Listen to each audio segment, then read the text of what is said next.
ভাইজান আমি কি মেরিট না আনমেরিট? আমি মেরিট, আমি আনমেরিড। আপনি মেরিট না আনমেরিট সেইটা বলেন।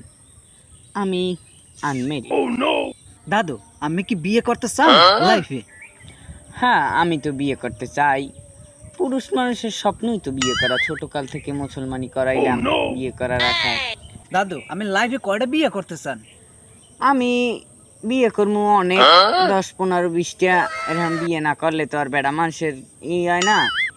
আমি একটা বিয়ে করি, একটা বিয়ে করিয়া আমি বাপের বাড়ি রাখমু। আমার যেটা মন চাইবে আইনে যা রাতের তরকারি খাইতে ভালো লাগবে এর আইনে আমি ভাত রান্দামু, তারপর আমি খামু, ভালো লাগবে অনেক।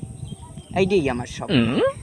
মানুষ তো একটা বিয়ে করতে চায় না, আপনি একাধিক বিয়ে করার চিন্তা ভাবনা কেন? আমার পুরান জিনিস ভাল লাগে না, আমার নিত্য নতুন জিনিস ভাল লাগে। তারপর দেখলাম এলাকায় আছে মাইয়েরা রাস্তায় রাস্তায় আডে, বেশি মাইয়েরা, আর লেগে আমি বেশি বেশি বিয়ে করলাম। মানুষ একটা বিয়েই করতে পারে না, আর আপনি একাধিক বিয়ে করতে চান। আপনার স্বপ্ন জীবনও পূরণ হইবে না, আপনি স্বপ্ন নিয়েই থাকেন। আমি একাধিক বিয়ে করিয়া তোমারে দেখাই দেবো। আমি হাইপার দেখপা ফুটবল টিম বানাইয়া হাইপার লইয়া লইয়া ঘুরমু, ফুটবল খেলামু, তুমি দেখো, তুমি যাও।